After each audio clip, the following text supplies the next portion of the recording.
I will say, though, when I was a kid, I used to wish that I had magical powers to freeze everything so I could look at girls. And I'm not the only one. I think there's something genetic about this. I don't know the girls like Grey's Anatomy, watching all 17,000 seasons 15 times in a row while you text on your phone. This is a large reason why cartoons in the West still market themselves towards children, whereas anime in Japan markets to 15 to 25-year-olds. I will say, though, Dexter's mom has got it going on. You know what I mean?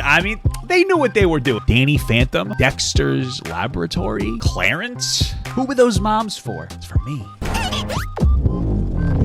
Life starts with Jiggle. Let's do something that's actually fun. Oh, let's talk about drama. Oh no, let's talk about a deep dive into anime fan service with a thumbnail of some honkers. That's what I want to watch. It's incredible stuff. Let's get this going. Wow, beautiful. Whoa. Fan service. Oh, a poetry super chatted. there's so many. I'm so Thank stimulated. You for bailing us out, Papa. Thank you. W in chat. I love you. This is such a stimulating situation that's happening. Listen, I would never want to hear anything about anime fan service from anybody other than somebody that's a little that has a bit of an overweight guy with a neckbeard. Because what else are you gonna get? How else could you get something better? You know what I mean? Yeah, you know, it's like getting milk from a horse. If you don't have that, it's like getting milk from a cow. That's what you're supposed to have. But if you didn't do it, it's like milk from a horse, a male horse, and then then you get into some suspicious ground. Okay, so fan service. Anyone who's watched anime has heard of it before. We all know what it is. If you clicked on this video, I honestly don't really know what they mean by fan service. What does that mean? Just something that the fans want to see? Don't fans want to see the show? I guess you have a show. This is my understanding of it. All right, watch a 33-year-old man struggle with basic anime concepts. I guess you watch a show and you go, I wish these two characters would fuck. And that's fan service, right? just because the thumbnail had boobs in it, you've probably seen it. Oh, yeah. Because you're a degenerate. Yep. Using just yes. the basic definition of the term, fan service is anything included in a work of fiction solely to try and please the audience, specifically without contributing anything to the plot or Isn't like the whole thing... Okay, I get it. I get media it. other than making the fans happy. Now, there are many different ways this can show up. It would be impossible for you to have consumed media before without seeing some form of fan service. It might be a cameo or reference in a movie, a character getting more screen time because of their popularity, a gratuitous action scene, or a horror movie with tons of gore. Even an encore at a concert would broadly be considered fan service. Okay, fair enough. But by far, the most common form of fan service is big boobs. Jiggling.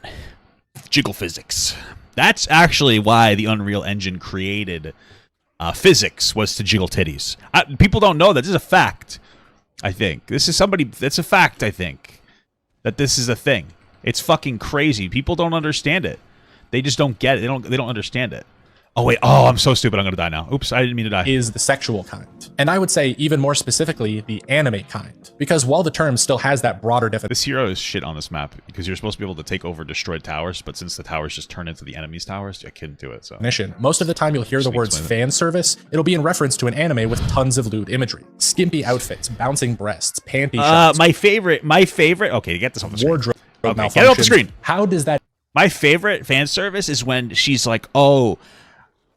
I'm actually 1,000 years old, but they look like a 7-year-old with huge boobs. Because, I mean, who doesn't like that? Who doesn't like that? Just, I mean, oh, what a crazy idea for people to come up with.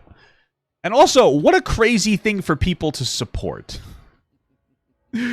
Like the fact that it's just like, yeah, this is just an anime thing. Just anime things, LOL. You know what I mean? It's like, oh yeah, of course. As the Queen Pearl herself said, 16-year-olds are hotter than 26-year-olds. YouTube, this is a joke. I do not condone this behavior. It is actually a joke because I think it's disgusting. And my Escanor from the 7 Deadly Sins was the only one who didn't simp for, like, someone in a child's body. Let's just keep that in mind. That was my understanding. I watched a video on it. And by the way, that anime, not very good. I couldn't get into it. Escanor's cool as hell, but outside of that, it's like, what is happening here, you know? It's like, what the frick? That even happened.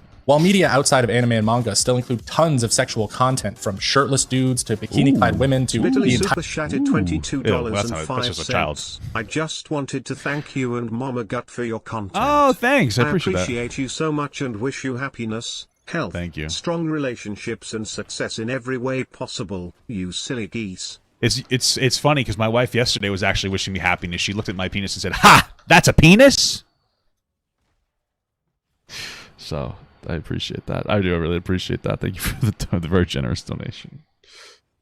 Watch One Piece. I couldn't do it. They should make a One Piece Kai, you know? $4.99. I'm going to fart papa gut. Brat. Oh wow, wet and juicy.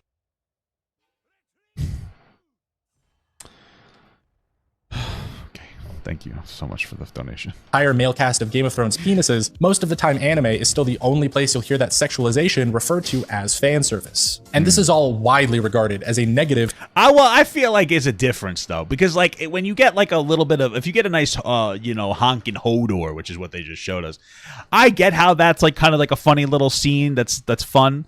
But like anime is just there are animes where the entire, it's just boobs. Like it's you know what I mean? Like it's soft core stuff at that point. So I feel like there's a bit of a difference there. You know, I could see that. You know, Game of Thrones doesn't centralize around jiggling booby physics. To the medium. Many people hate it unconditionally, and most people have some complicated opinion about it, as you can even see from this poll I ran on my channel. The term itself is negative and often used as a criticism of a piece of media. Oh, I liked this show, but it has too much fan service in it. So let's take a deep dive into the world of fan service. Yeah, where did it come from? Why is it so common despite being hated? And is there such thing as good fan service? Yeah, also, it should go without saying that this video will have tons of sexy anime girls and even a few guys. So if you're not into that sort of thing, or you're my dad, then I might suggest clicking off the Clapping even video. harder. Now, to cover why fan service is so common, or at least my best guess, what better place to start than its history? Horny guys.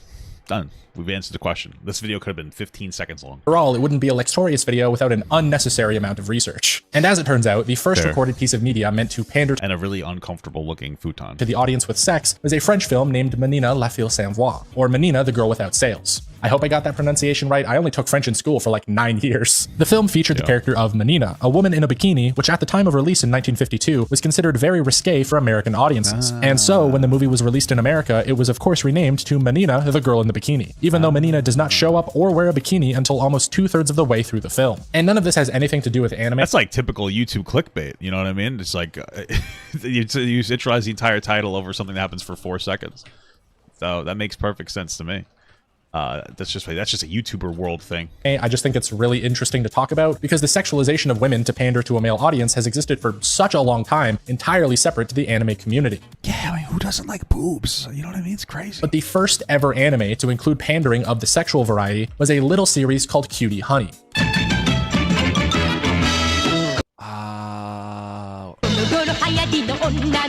I was gonna be like, I think I watched it. I didn't watch that. I watched a show called, I think it was called Golden Girl, Golden Boy. It was wild. The guy's hand turned into a wiggler. It was crazy.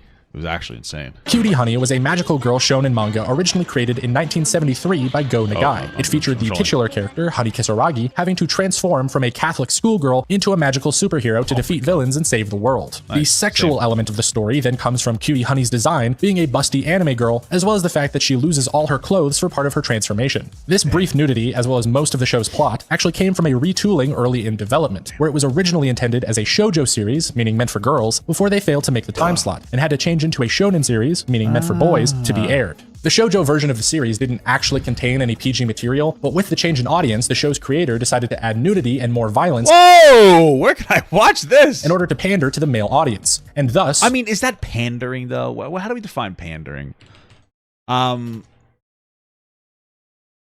Gratuity or indulge an immoral or distasteful desire, need, or habit, or a person with... I feel like the word pandering is such a dirty word.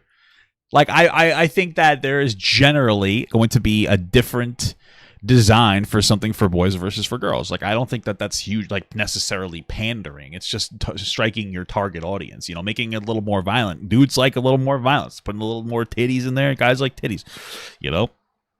If it's for girls, you know, you put, I don't know, makeup and Barbies in it. I don't know. I don't know the girls like Grey's Anatomy.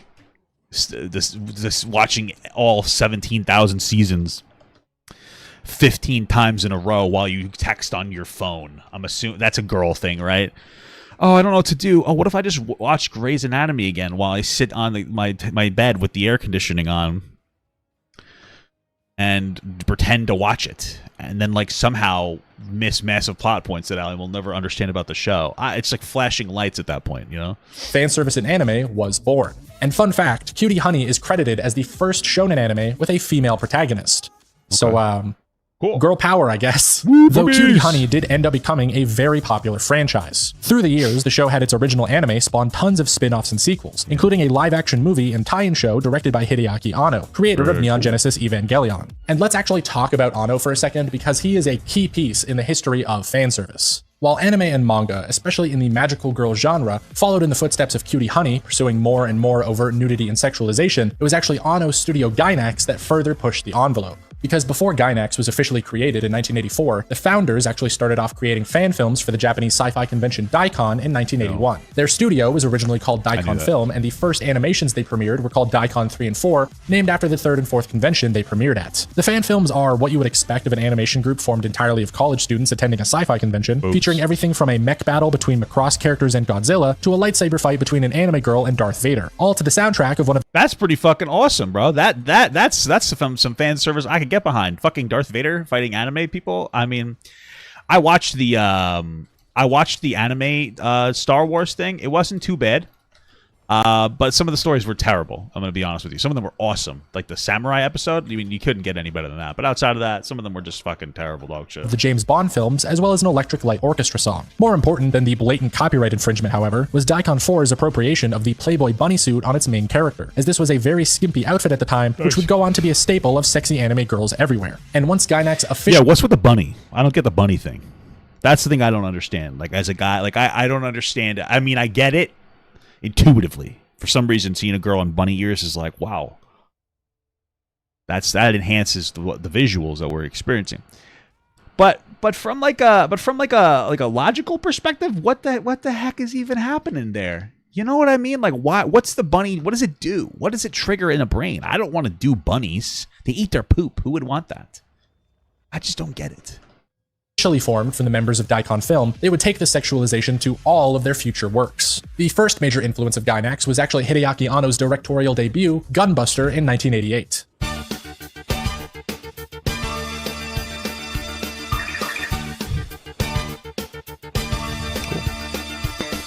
The mecha anime was an OVA, meaning it didn't air on television, and was thus allowed to show more nudity and adult themes. What does OVA mean? That's supposed to be like direct-to-video? That's a different word. Through its multiple bathing scenes and ridiculous jiggling. The jiggle was actually so prominent in Gunbuster that it inspired the term Gainaxing, or Gainax bounce, in order to describe over-the-top anime boob bouncing, typically with each breast moving independently of one another. That's crazy.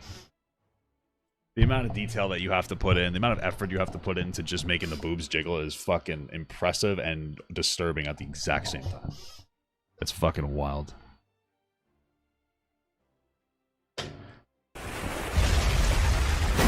Whoa! Is that a shark? What the fuck? And that proclivity for— Why? Why would you do that? Skimpy outfits, casual nudity, and absurd breast physics carried over from Gunbuster into anime as a whole. Now, I don't think Gainax was solely responsible for the popularity of fan service, the same way I don't think Cutie Honey was, but considering they had an entire term invented to describe how they animated breasts, it's pretty obvious they had a major effect. No effect so major as OVA, original video animation. Okay, but couldn't that also, you could call it OVA, you can call something that's on TV an OVA, technically, based on like still an original video animation. You feel like a direct-to-video makes more sense. Possibly coining the term, though. Yes, that's right. Bunny ears look like feet. That is the best explanation I think I've ever heard in my life. On top of pioneering anime bunny girls and bouncing anime boobs, the first usage of the term fan service to describe sexual pandering was in 1991's Otaku no Video, produced by none other than Gainax themselves. Okay. Now, I will say Isn't an otaku like a dumb nerd, anime nerd? Highly unlikely to be the actual invention of the term, because for as much research as I did online, I can't seem to find that information anywhere. But Gainax's parody anime on otaku culture and their own studio's founding does use the term fan service to describe sexual scenes meant to pander to the audience before any other mention of it online or in media. So what I think is most likely is the term was unofficially coined somewhere in the Japanese otaku space in the late 80s, possibly even referring to Gainax's work like Gunbuster, and then Otaku no Video is definitely what cemented it in pop culture, because it's only after 1991 that the term gained widespread appeal. Early internet users began adopting it, the definition of the term became broadly known, and in 1995, with the release of Neon Genesis Evangelion, Gainax themselves were once again using the term, with some of the characters in the show even promising more fan service in the previews for next week's episode. Cool.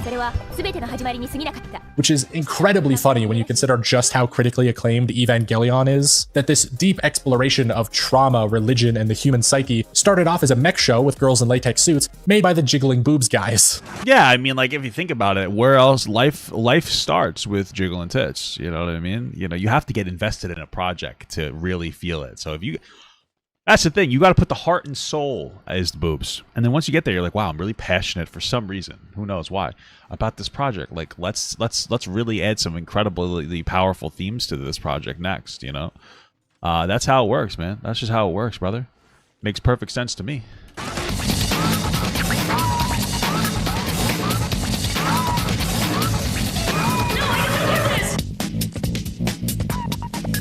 And it's by the mid-90s that fan service just became an integral part of anime as a whole, an inseparable part of the culture that exists and thrives to this day. So here is where I'll break away from the timeline a bit to explore the question of why. Why is fan service so popular? Why did it continue to grow from 1998 to where it is today? Whoa! Jesus Christ. This is insane to me. Oh, all right, next question. I mean, shonen is by far the most popular genre of anime to exist, and it literally just translates to boys comic. Its only defining trait is that it's a genre made for teenage boys, and what could they love more than boobs? True. Well, how about today's sponsor, NordVPN? I'm just kidding. Nobody's sponsored me yet. That would have been a sick transition, though. Today's sponsor, NordVPN. You could look at those titties without anybody knowing. That's a perfect sponsorship. To admit. Ever since the Cutie Honey anime transitioned from a shoujo time slot to a shonen time slot and decided that nude power-ups would be exciting, it was game over. If your primary market is teenage boys, of course you're going to push the envelope into softcore porn territory as hard and fast as possible. It's literally free money, especially when the majority of Japan's young men are overworked and single, with 50% of Japanese males at age 20 saying they never had a girlfriend. That's actually fucking base. Hey, that's why they work harder, because they ain't got no pussy to distract them, dude. You got to get rid of the distractions. You don't want that poo Johnny, the poo nanners coming at you. You know what I mean? It's too distracting. Needless to say, there is a massive audience in Japan of young men who desire sexual content, and animation studios are more than willing to cater to them. And that might be the biggest reason why fan service is so prominent in anime. While a lot of countries are just as open about sexuality and nudity in television, very few have the specific lonely male youth problem that Japan has. Plus, countries like... Hey, we're getting there. We're proudly getting there. We're getting there. Don't worry. Don't you worry about a thing. The US are just so incredibly behind when it comes to openness for sexual content. You've got things like the Hays Code from 1934 to 1967, which banned nudity, suggestive clothing, and scenes of passion not integral to the plot, as well as massive pressure from religious groups to boycott any media that didn't uphold those good old-fashioned values on which we used to rely. That's such a fucking stupid line. I hate that line. Which all leads to America being it's a Family 30 Guy years behind every other country when it comes to sexual content and still struggling to catch up. This is a large reason why cartoons in the West still market themselves towards children, whereas anime in Japan markets to 15 to 25-year-olds and has no problem showing them titties. Woo! I will say, though... And so that whole long section is the history... I will say, though, Dexter's mom has got it going on. You know what I mean? I mean, they knew what they were doing. We sit here and like, oh... Like they didn't market towards older people. Danny Phantom, Dexter's Laboratory, Clarence. Who were those moms for? Who are those moms for? They're not for moms. They ain't for no. They're not for moms. It's for me. That's for me, brother. Let's just be real here, okay? Let's just be absolutely clear. That did something to me. We all talk about like, oh, body positivity movement, blah blah blah blah blah. You know where it really comes from? Thick motherfucking anime moms or thick cartoon moms. That's why we're body. But why else are people? That's why it's become so prominent. You got fucking moms with the throwing that ass back. It's crazy. It's crazy. It's insane. Fan service, or at least everything I know about it and think is interesting. But we still haven't covered why it's so controversial. I mean, it can't just be a case of indecency because a lot of anime fans are in fact incredibly horny. I myself love big anime titties and ripped dudes. They're fantastic. But the problem lies more in how that sexuality is executed within the show. I only like it when those dudes are ripping those clothes off of anime titties. Girls. You get the joke. You get it. Referring back to the poll I ran, only 2% of people enjoyed fan service in all circumstances. Helen Parr, right? That from The Incredibles? The mom from, what is that movie called? The terrible one. What's that? Aunt Cass. What's that terrible movie? Big Hero 6. That movie sucked. But we got a bodacious aunt from that movie. You know, I've seen more creative, independent media about Aunt Cass than I have the actual movie. Now, I watched the whole movie. It just wasn't good. But oh my Lord. But I will say I did like that. I like the rules some people are making. The rules of, that's 34 of them. 35% enjoyed it when it fit the show or wasn't intrusive, and 23% enjoyed it in select shows. So a combined 58%. Big Hero 6 was not incredible. It was stupid. It wasn't a good movie. It wasn't very good. It wasn't a good movie. You guys can stop complaining. Maybe I should start making like the breakdowns on Disney movies and shit, so that you guys have much content on my main channel. Why this movie sucked. This is why this movie was terrible. Okay, we'll do a watch party together in Discord, and then I'll write notes. How does that sound? Majority of people said that they enjoyed fan service in select shows, typically when it wasn't intrusive. The problem then is the shows where it is intrusive, where only 2% of people said that they still enjoyed it. So what is intrusive fan service? Well, to answer that question, I want to talk about an anime I just recently finished watching. It's called Fire Force. Well, you got to hide the boobies. You got to be subtle about it. That sounds like what intrusive fan service would be, when you don't hide the titties well enough. And anyone who's seen that show immediately knows where I'm going with this. I've Fire Force is a great show. It's a shonen anime about a world where people spontaneously turn into demons, and a special team of firefighters with pyrokinesis are tasked with taking them out. There is a lot more than that. Are they basically also the demons, but good guys? Oh, I've never seen the plot in an anime like that before. I think my wife wants me to actually watch that movie. Including a group of... Why do you want me to come out next break, babe? What's going on? Do you need me right now? Because this break's going to be a while. Villains they fight, but for the most part, it's cool action scenes between people with fire powers. It's also animated by David Productions, the people who make JoJo, and carries over some of the insanely cool sound design they use for that show.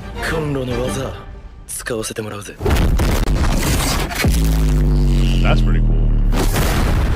However, there is a character in Fire Force called Tamaki. She's pretty cool. She's got fire cat powers, and it took me 6 episodes to realize that her and another character just named Maki were 2 different people. But far and away, the most important thing about Tamaki, to both this video and her inclusion in the show, is that she has a special ability called the Lucky Lecher Lure, which I believe is meant to be a play on words in Japanese that got roughly translated into English, and basically means lucky pervert syndrome. In other words, she has a canonical power in the show, acknowledged by other characters, that puts her into lewd situations through bad luck. Here's an example of that. I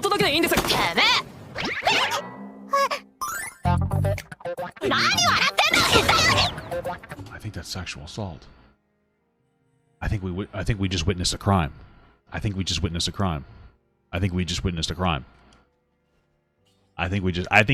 crime, and I think that we gaslit her into thinking that crime was some kind of a canonical magic power, so that we could justify assaulting this girl. This is horrible. This is horrific. This is inappropriate. This teaches young men bad things. That's not good. They got to ban this. We got to ban those parts. You got to change that. You have to change that. We need to do something about this. This is not good. In almost every episode of the show, Tamaki will slip and fall and have her boob fall into a character's hand. I will say, though, when I was a kid, I used to wish that I had magical powers to freeze everything so I could look at girls' boobies. And I'm not the only one. I think there's something genetic about this. I forgot I had a different power. Because I feel like a lot of young guys are like, yeah, absolutely. I wish I could do that too, bro. That's fucking crazy. Could you imagine? Not anymore, though, of course. Not anymore. I would never want to do that anymore. But it's something to think about. All of her clothes fly off, or something equally perverted. It is honestly insane how much the show is willing to bend reality in order to have someone accidentally molest this girl. And on the surface, her superpower is just a bit annoying, but it isn't critically negative to the anime. Fire Force is already an incredibly horny show and is willing to put every character in the nude at some point. Maybe I'll watch you remember Maki, that girl I talked about confusing Tamaki with? She's ripped. Oh, and what about the nun, Iris? Yes, they have a nun on the team. Surely nothing bad would ever happen to... Oh my god. I mean, what about the nun exists exclusively for bad things to happen to her, right? You got that's like one of those things. It's so forbidden for like a nude nun. That's how you got to get it. You know, you got to get that nudity. Character whose only defining trait is that they are fully clothed head to toe. I mean, you can't even see her face with this thing on. Whoa! The show even has a nude firefighter calendar episode just as an excuse to get all the characters naked.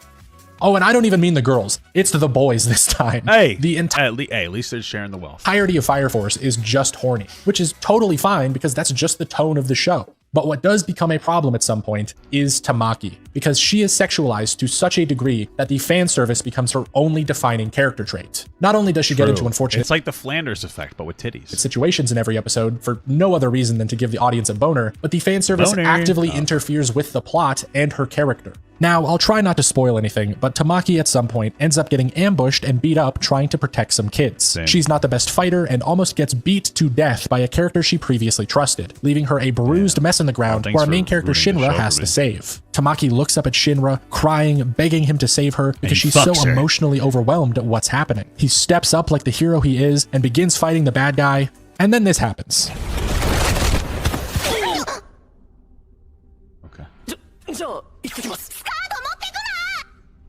All right, well, that just deflated every ounce of tension in the scene, and that's not even where it ends. I bet he's got some tension. He's probably torqued up right now.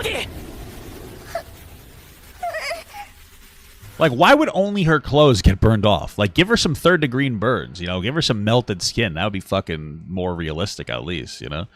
And then you'd be turned on and confused. You're like, why? This shouldn't be turning me on. And then you'll feel ashamed of yourself the way that you should for watching this anime. All right, and let's not pretend that that's not a huge factor in why you would watch the anime. Okay, on Hulu, that it currently resides. Why do I know that? I didn't look it up. I didn't look it up at all. So don't ask me why I would know that. I don't even know if it's on. I think it is on Hulu. I think I've seen it there before. But don't ask me why I know that. Don't ask. Don't ask. Dude, what the fuck? What am I supposed to be feeling right now? Seriously. Morning? Because when you strategically burn all of her clothes off and have her do her cute little cat pose, I legitimately think you want me to feel horny? Bro, I did not even think of the cat pose. You think too critically.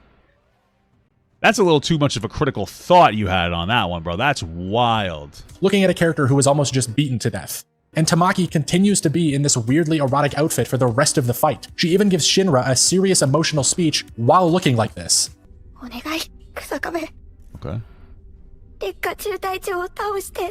Again, do you want me to take this seriously? Because remove the sexualization from this scene and it's one of the most emotional in the show. The tonal whiplash is just hurting my head at this point. And while this scene in particular is the worst offender, Tamaki's entire character throughout the whole show continues to be like this. What's more emotional than boobs? She doesn't win any serious fights, she doesn't have any big redeeming moments, she loses and gets beat up and saved by one of the big strong male characters over and over again. It takes her 2 entire seasons to even begin developing her character or suggest that she should be taken seriously. And even at the end of her first training, with all this music swelling and emotion building as she starts to be a competent character, her dumb pervert ability kicks in and deflates the whole scene again. Crazy.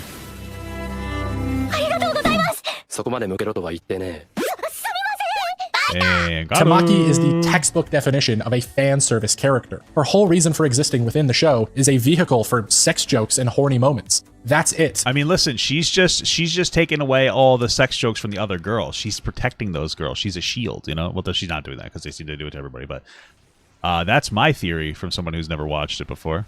So it must be right because I'm me and I'm always right. Any contribution to the plot or action she has is undermined by her sexualization. Except for one scene of hers, one Tamaki exclusive moment that might be the best moment in the whole show, including the time a guy deflected a nuclear bomb.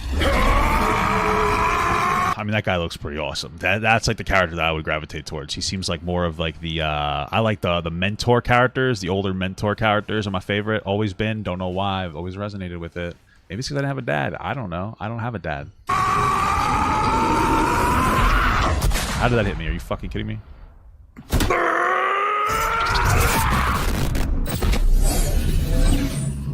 So to set up some context, the bad guys in Fire Force also have fire powers. Big shocker, what? I know. And during a confrontation against these bad guys in Season 1, Tamaki and the nun Iris end up against a guy named Assault. Please don't ask why there's nuns in this show. You already know the answer to that. Assault is hyped up I mean, I already knew there was assault in the show of the sexual kind. Now they made a character that's explicitly like that. That's crazy. beforehand and shown to be an incredibly powerful character. He attacks the girls, nearly kills them, and then this happens. What did you do? As it turns out, Sir, Assault what is a would you do? virgin, and even touching a girl just completely debilitates him, which Iris and Tamaki use to their advantage Good man, though. Good man. to just beat him to death with a lead pipe.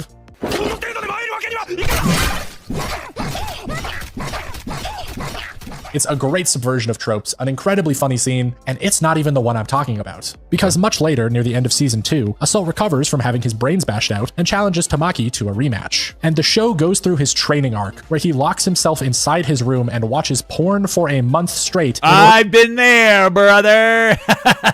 Just training for the day. Just training for the day.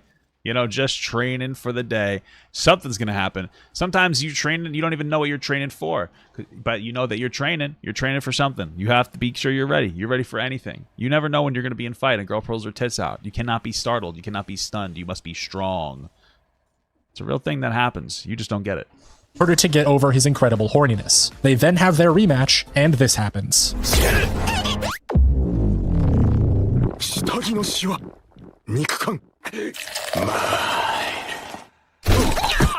That is amazing. I love how they went 110% on the sound design of Tamaki falling like that. It's probably the single funniest shot in the whole show, and Assault just fucking passes out after it. This, to me, is what the fan service in Fire Force could be. It's funny, tonally consistent, and contributes to the plot of the show. If all of the major fan service moments were saved for scenes like this, I would love it. But they end up spilling out into the serious moments of the show and clashing way too hard to be enjoyable. Bro, you love that show. Get the hell out of here. Act like you don't love it. 修行は完成した。もう負ける要素がない。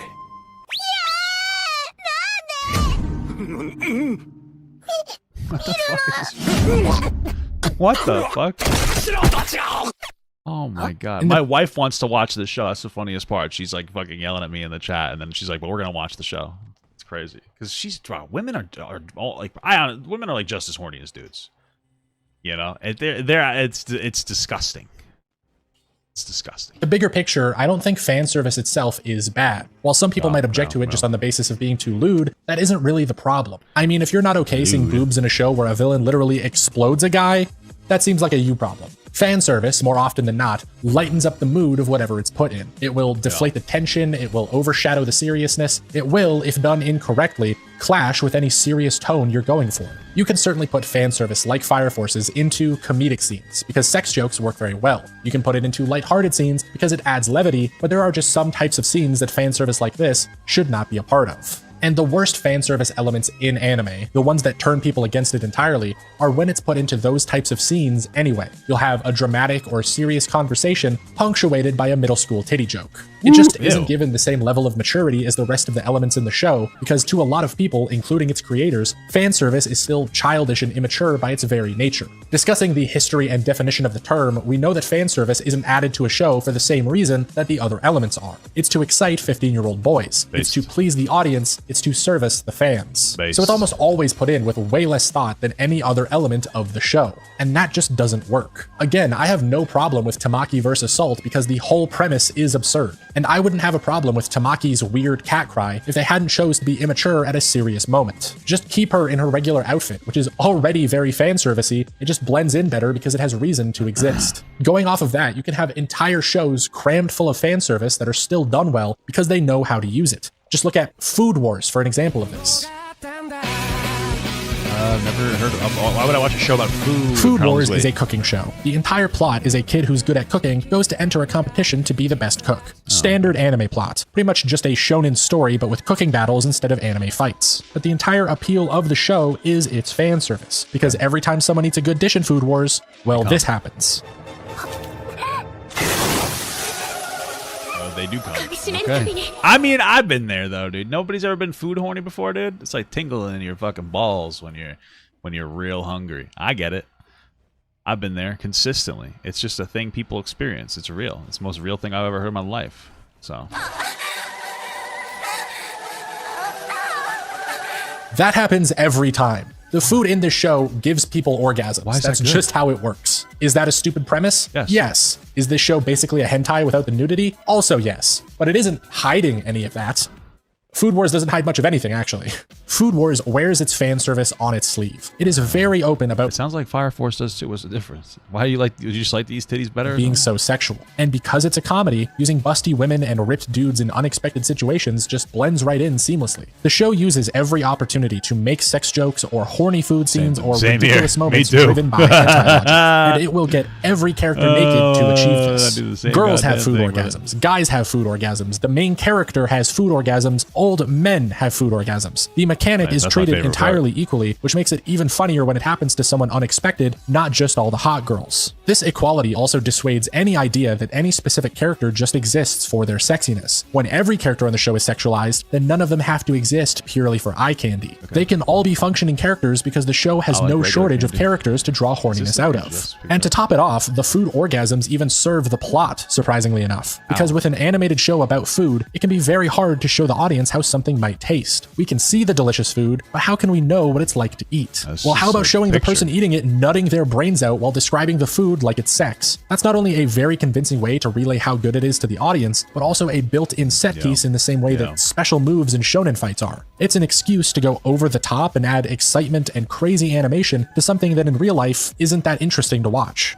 And so even though Food Wars has way more fan service than a show like Fire Force could even dream of, none of it ever comes across negative like it does with Tamaki, because it's tonally consistent with the whole show, because the whole show doesn't take itself that seriously. Food Wars is one of the few shows that can achieve this sacred title of good fan service, almost entirely because it understands how to blend it in and make it work for the show. It isn't just a cooking show with nudity slapped in, the fan service is a critical element. And so before we wrap up this discussion of fan service, I want to cover just one more show, because it would be Yeah, a let's disservice hear to it. the entire video to not cover Dragon it. Ball But Z. before I do, let's jump back into the history of Gainax, because I didn't quite finish telling the story. Oh, what the With hell, the release bro? of Neon Genesis Evangelion, which went on to be one of the biggest anime properties of all time, you would think Gainax would be doing great. And they were, if only for a short while. It was only 2 years after the release of this massively successful show, however, that Gainax would start to fall, as it had not been enough revealed boobies or that the too many company had boobies? concealed 1.56 billion yen in revenue from Evangelion that they had failed to pay taxes on. I would have assumed that they had 1.56 billion megabits of fucking child porn or something on their computer with all the fucking titties that the fucking high school anime titties that they're fucking operating with. You know what I mean? Being audited by Japan's National Tax Agency, the president, Takeshi Sawamura, and his accountant were both arrested and sent to jail just in pay your July of goddamn taxes, 1999 bro. Come for on. accounting fraud. No In better. light of this, one of the studio's founding members, Yasuhiro Takeda, just had count this better. to say. I don't think he purposefully set out with the goal of evading taxes. It was more that our level of accounting knowledge wasn't up to the task of dealing with revenues on such a large scale. And all of this is very serious stuff. Maybe. I mean, listen, I don't personally care. But likely story, you know what I mean? Likely freaking story, you silly goose. That's all I'll really say there. But that quote is kind of funny, you got to admit. Like, I don't know, maybe don't run a major company if you just kind of forget how to do taxes sometimes. Maybe hire an accountant with the millions of dollars you are hoarding. Just a thought. But There's that's a not even difference between not filing your taxes right versus like hiding money. where it ends. But okay. From 2000 to I 2016, don't know their tax Gainax would face a whole heap I will say the taxes in America are confusing as fuck though. of lawsuits, including breach of contract and failure to pay 100 million in yen in royalties to Hideaki Anno after he formed another studio in 2006. Then in 2016, Gainax's headquarters moved and were reportedly being run out of a 45-year-old two-bedroom apartment in Tokyo. I swear I'm not making that up, though it is very hard to find verifiable sources for that information. And the darkest part of all, in 2018, Gainax's new president, Tomohiro Maki, was sentenced to 3 years in jail for indecent acts. What does that Now, mean? I won't Jerking ruin off this in anime public? titty video by talking about what he did. You can look that up for yourself. It's pretty bad. But somewhat fortunately, a ray of sunshine was starting to form I would, but I don't know how to spell his goddamn name, brother. You know? That's all I'll have to say. I don't know how to spell it, so how the fuck am I going to say something about it? over the dumpster fire that Gainax turned into. And that ray of sunshine is Studio Trigger.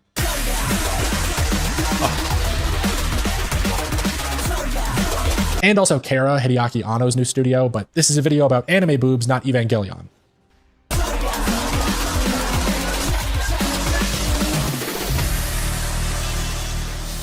Trigger was founded in 2011 by former Gainax employees Hiroyuki Imaishi and Masahiko Utsuka following their success on Gurren Lagann in 2007. And coming from a show about teenagers trying to fight God with mech robots and the power of friendship, Trigger carved out their personality from over-the-top ridiculous shows, the first of which being Kill la Kill.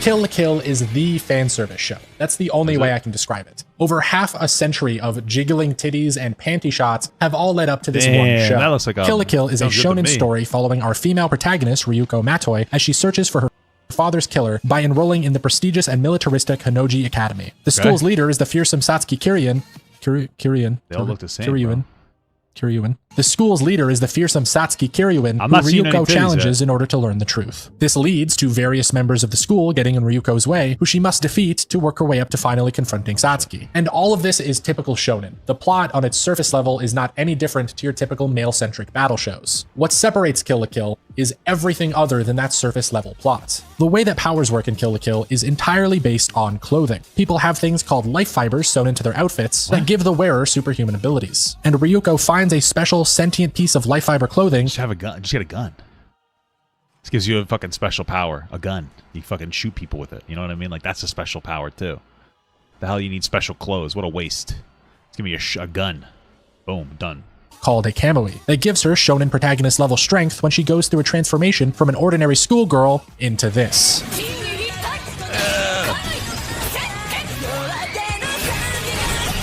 Now this is a lot. It's a magical girl transformation, very simple. It's not really. I'm not really vibing on it. How come they don't got any magical MILFs? You know, that's my fucking question. Why they always got to be fucking high schoolers, bro?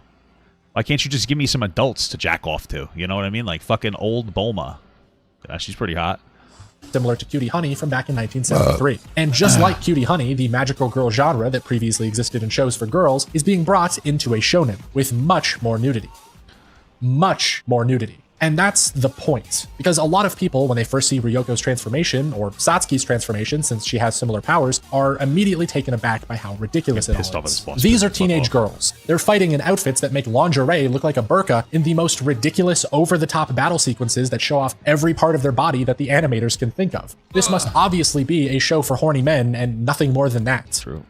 Except it is more than that. Kill la Kill is purposefully overloading the sexualization. Even outside of the main character's outfits, you've got constant sex jokes and ridiculous camera angles and an entire faction of people that are literal nudists. That is blatantly insane. But even more than, say, Food Wars, which uses the fan service as part of the plot, Kill la Kill is a plot about fan service. It's literally about all this. This sexualization is the main story. The powers in Kill la Kill all revolve around clothing, and the way in which the main character overcomes other people's powerful clothes is by fighting in basic— How do adults write this stuff? How do they do it? I don't get it. Why does nobody yell at him? And if that guy got arrested for lewd shit, like, what did he do? Because it seems like there's too much nudity is too acceptable in this community here. Play the nude in her kamui. She's initially forced into wearing it because it's sentient and attaches to her against her will. Throughout the show, however, she bonds with it and starts using it of her own volition. She becomes empowered by it. The main villain, on the other hand, wants everyone to wear specific clothing as a form of control. This clothing is the tool in which they exert their power over others by giving them abilities through the life fibers, but also taking away their free will. And the main faction of people fighting this oppression are literal nudists. They shun the clothes and their oppression, instead becoming empowered by their lack of clothing. And if any of this isn't coming together yet, the title of the show, Kill la Kill, comes from Japanese wordplay on how the words for wearing clothes and killing someone are pronounced the same. Kill la Kill literally translates to dressed to kill. Going even more in depth, Kill la Kill's protagonist is a young schoolgirl. Her kamui normally takes the form of a sarafuku, a traditional Japanese school uniform that represents female youth. And she can only transform into her empowered, sexualized form with a sacrifice of some of her blood. Ryuko and Satsuki literally— How's it like a sacrifice? That's like a donation. Bleed in order to transform into sexy, mature versions of themselves. If you— I get it now. They have a period, but that's still not when they turn into adults, because you know there's a little more than that. Usually you might start around 8. Some people. That's fucking wild, bro. But okay. I don't think that's an obvious metaphor for puberty and womanhood.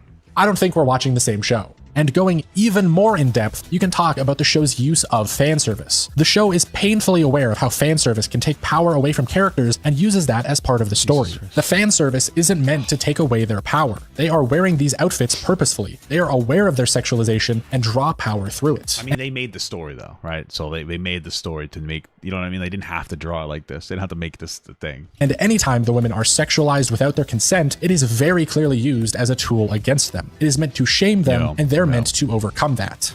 それを俗な価値基準で恥じるなどまさに己の小ささの証明この器量に立つき我が野望成就のためならば天下に乳房を晒そうと恥もなければひるみもない Whereas again, going back to Fire Force, every element of fan service with Tamaki is against her will. It is constantly being used against her, and as such, severely undermines her character. In Kill la Kill, there is no attempt to use the fan service to reduce the female characters to sex objects. And the show is very careful in making— What are you talking about? Everybody is a sex object. What are you talking about, bro?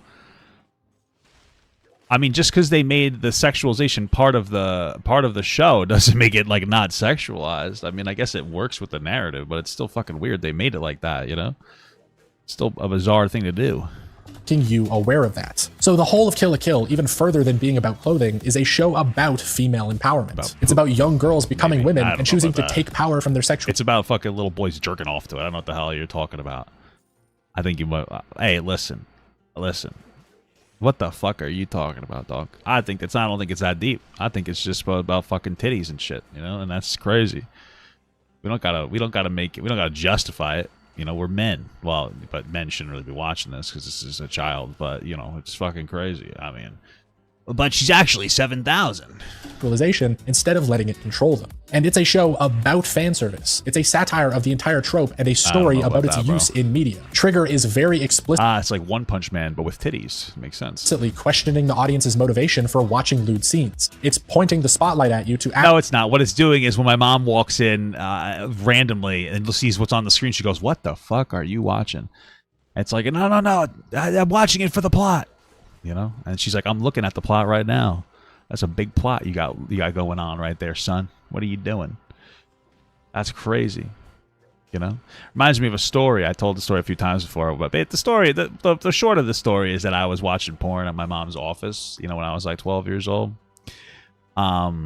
You know, and you guys have heard the story before. You know, my mom got in a little bit of trouble, but they were like, "Hey, stop it." But I don't know if I mentioned that. It was just funny because she was like, "Well, at least you're not gay." It was a funny thing. She's not homophobic. It was just like a silly joke. Well, actually, her boss said that to her, and she thought it was funny. And she told me that as I got older, and I thought it was also funny. So that's it. Ask you why you enjoy this. It's fun to watch Satsuki fight in her ridiculous outfit, and yet when she's getting sexually assaulted by her mother, suddenly all the nudity isn't that appealing. I mean, it doesn't get more obvious than the fact that every time Ryoko transforms or does something lewd, there's a giant crowd of men cheering it on and getting nosebleeds. That's supposed to be you, motherfucker. They're making fun of you. I mean, I don't know if they're making fun of those people, or you could argue it's they're making fun of those people. You could also probably argue that that the show is setting the tone that it's appropriate to thirst over that. You know what I mean? Probably a little bit of both. All of Kill la Kill uses fan service not just as a plot device or set dressing, but as a storytelling method. Because without the prominence of fan service in anime and pop culture, you couldn't have a story that's so expertly told using it. And without knowing some of the history of fan service like I've covered, I don't really think you can appreciate it in Kill la Kill, because the plot is actually part of the plot. Yeah. So for anyone interested in deeper discussion of the show and its use of fan service, I'd highly recommend this 4-part video series on Kill la Kill by Study of Swords. It goes into a lot more depth than I could, so I'll link it in the description. All right. So with this video, I think I've looked at every possible angle I could cover fan service in anime. Hey, we certainly saw a lot of different angles on these anime girls. We've looked at its history, where it came from, and why it's so popular. Well, and we've seen some bad and great examples to help us understand if it can be used well or not. And hopefully this all highlights the complexity of the topic. Fan service might just be boobs and butts and horny manga authors on the surface, but it can be so much more than that. And like any element in a piece of media, its inclusion and how it's used are very important. Because there are a lot of shows that do not use fan service well at all. They have characters that just exist to get the audience horny, or awful intrusive bits that that's what everybody, they all do. Some of them just do it a little better, but like that's just what it's about, brother. It's about inflate the titties. whole scene. Pandering beach episodes, or characters getting perved on, or a girl slipping and falling pussy first onto the main character's face, or just characters that are clearly not adults getting sexualized. Like, I am of the firm belief that you should just mentally increase the age of any anime character by like 3 years because it'll make the show better. Ain't no way that Okabe, this scruffy looking college dude, is meant to be— I don't know, maybe you just don't watch it if it's a fucking child. Getting sexualized. Instead of aging them in your mind, just turn it off. I don't know. That's just my advice. That's a little fucking crazy, brother. But okay. Hey, you know what? 18. This man is clearly like 25. But hey, sometimes these are just children you're showing me. That is a fucking child. I don't care if age is just a number. That number is 911. You should be in fucking prison. We got him. I don't think fan service will ever go away. And I think instead of people complaining online about this has too much or this show is ruined because of it, we should instead ask ourselves, how could it be done better? It's fine to include adult content and sexuality. You just have to include it in a good way. You know, make sure the fan service fits the story and its characters. If you want to be lighthearted, add all the sex jokes and pervy moments you want. But if you want to be serious and dark, get the boob jokes the fuck away from there. Or just make the whole tone of the show adult so no single character feels like their inclusion is just for eye candy. Include adult themes or nudity into the plot, or include it in the storytelling in some way. If you're already going to show me bouncing boobs, you can at least make them feel not out of place. I don't want the show feeling like it's made for 12 and also make them both equal. You know, don't give me give me some lopsided titties. Give me some lopsided fucking titties, you know? Because my thing is some titties are lopsided, and I think that we should show more love to those titties, you know? I think we need to show more titty love. I think that's just what we need in our lives, you know? I agree with this message, just to be honest with you. So, that's just me. Up until the moment you show me softcore porn. Nobody was about to recommend interspecies reviewers before they saw a titty. What that tells me is that the fan service doesn't fit. It feels out of place in the show. You've got to match the level of maturity, or else don't consider putting the fan service in there in the first place. And I think on the other side of this, a lot of people in the anime community need to stop being so immature when it comes to this stuff. It can be pretty insane the amount of mental gymnastics people pull to try and convince themselves that titties in television are inherently shameful. This anime is trash and so am I argument people make to try and infer that every show with nudity in it is dumb male pandering is awful. I hate it. Because no, just the process of showing skin does not preclude an anime from being good or enjoyable for other reasons or even intellectual. It just means that it showed skin. That's it. A show can be You're trying a little too hard. I get it. You like titties, me too, but I'm not going to sit here and shame you for calling me out for my degeneracy. Because it's true, brother. And let me tell you, it's the biggest ocean out there. It's the biggest sea. You know what I mean? The degenerate sea. It's the largest. You get the joke. It's crazy. It's fucking crazy. Thoughtful and engaging and full of deeper meaning, and also show nudity, and those two elements can exist entirely separate from one another. I think the anime community really needs to look into fan service if we want shows to improve, because the main thing I see holding it back right now is the collective immaturity that we have towards it. No, you want to know the biggest thing holding anime back? Fucking filler. What? 1000%. What are you doing? The biggest thing holding anime back is why the fuck you don't need to run an anime 52 weeks out of the year. 10 to 15 episodes is great. And you know what? If you're going to do filler, make it entertaining. Okay, My Hero Academia. Because I like that show. But you want to know what the filler, it just, I don't know, after season, it gets so fucking boring, you know? It gets so goddamn boring. And it's just like, make it a little, stop fucking, if you're going to do filler, make it entertaining. But instead it's just, I want to get the show on for fucking 26 or 52 weeks of the year. Oh my God, you want to talk about that? People, I'm surprised animes like One Piece and Naruto are popular. I watched Naruto, I was like, this is pretty good. Guess what? They got to a certain point, I forget when. I don't know, I think it was around the time that Rock Lee got drunk as fuck, which was cool, and started kicking the shit out of some fucking really bad guy. I stopped watching, because I'm like, wow, this is just so crazy. And people are like, no, Papa, you're supposed to stop watching. At that point, you skip 5,000 episodes. I'm like, what the hell's the goddamn point? Thank you, Jack Sue, for the King Gut. Hey, Papa, I don't want to sound like a little kid, but would you ever play Minecraft on stream? Also, are you still friends with Joe Bartolosi? Minecraft on stream? I mean, I don't know if I'd play Minecraft on stream. I'm not a huge Minecraft fan. And am I friends with Joe? I guess kind of. Like, we've talked here and there. Nothing crazy. I think he rated my stream the other day. Nothing crazy. Somebody said that he thought I was a weirdo. I don't know, probably over some take that he was disagreeable or something. But then after that, somebody told me, he said I was weird. He rated me, so I imagine there's nothing, there's nothing personal about it. But yeah, thank you for the King Gut, brother. And yeah, why is Joe like playing Minecraft on stream or something? Is that why you asked me? People on both the creators and the viewer side still treat nudity and sexual content with way less thought than it deserves, which leads to these elements never being able to be explored or expanded on fully more than the childish ways they're used in shows like Fire Force. All fan service and sexuality and nudity are, at the end of the day, are elements to a story. And like every other element, you can use them better and make them more enjoyable. You can fit them in and give them importance, and you can make them a positive part of the experience, not an inherently negative one. You just have to put some thought into it. So instead of turning away shows just because they have fan service, think of how easily we could be recommending them because they have good fan service. I mean, who doesn't like anime boobs? Good question. All right. Well, there's a thanks for watching. It is a short comedic script before I turn. Yeah. All right. Well, you know what, guys? Obviously, this is a pretty good video. This guy is pretty entertaining. I liked it. It was a nice change of pace